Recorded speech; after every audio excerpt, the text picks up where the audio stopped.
আমি আপনাদের কাছে যে কথাটি বলতে চাই, আমাদের কারু বলেছে সবার উপরে মানুষ সত্য তার উপরে নাই। এটাই হচ্ছে আসল কথা এবং এটাই হচ্ছে আমাদের মর্ম বিষয়ে সবার একটা স্লোগান হওয়া উচিত। কেন হওয়া উচিত? কারণ আমাদের দেশ স্বাধীন হয়েছে আজ 53 বছর। এখনো পর্যন্ত এই 53 বছরের মধ্যে এখনো পর্যন্ত দলিতদের অধিকার, দলিতদের আন্দোলন, দলিতদের দাবি দেওয়া নিয়ে আমাদেরকে রাজপথে থাকতে হয়, লড়াই করতে হয়, মিছিল করতে হয়, মিটিং করতে হয় এবং একজন নির্বাচিত প্রতিনিধি তাকেও বলতে হয় যে তার ন্যায্য হিসাব পাচ্ছে না। এর থেকে বাস্তব প্রমাণ আর কিছু হতে পারে। এখন আজকে এই 53 বছরের একটি স্বাধীন দেশের অনগ্রসর এক ব্যাপক বেকুল জনগোষ্ঠী, এই জনগোষ্ঠীকে পিছনে রেখে এই দেশকে সামনে এগোবে? এই দেশ কি স্মার্ট বাংলাদেশ হবে?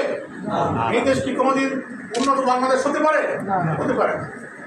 সেই জন্যে পিছনের জনগোষ্ঠী, পিছনে পড়া মানুষ, সেই মানুষদেরকে সঙ্গে নিতে হবে। সঙ্গে নেওয়ার জন্যে কে এই কাজটি করবে?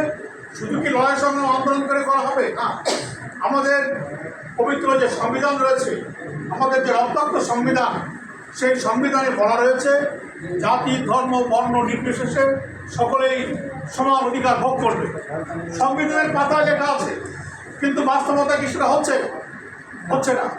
আজকে যদি বর্তমান সরকার ক্ষমতায় আসার পরে কিছু ছেলে, দলিত সম্প্রদায়ের কিছু ছেলে, পিছনে পড়া সম্প্রদায়ের কিছু ছেলেরা চাকরি পাচ্ছে, এর আগে এটা আমরা কোনোদিন কল্পনাই করতে পারতাম না যে একজন দলিত সম্প্রদায়ের ছেলে পুলিশে চাকরি করবে, একজন দলিত সম্প্রদায়ের ছেলে একজন অফিসার হিসেবে সে ঢাকা ইউনিভার্সিটিতে পড়বে বা অফিসার হিসেবে সে নিয়োগ পাবে।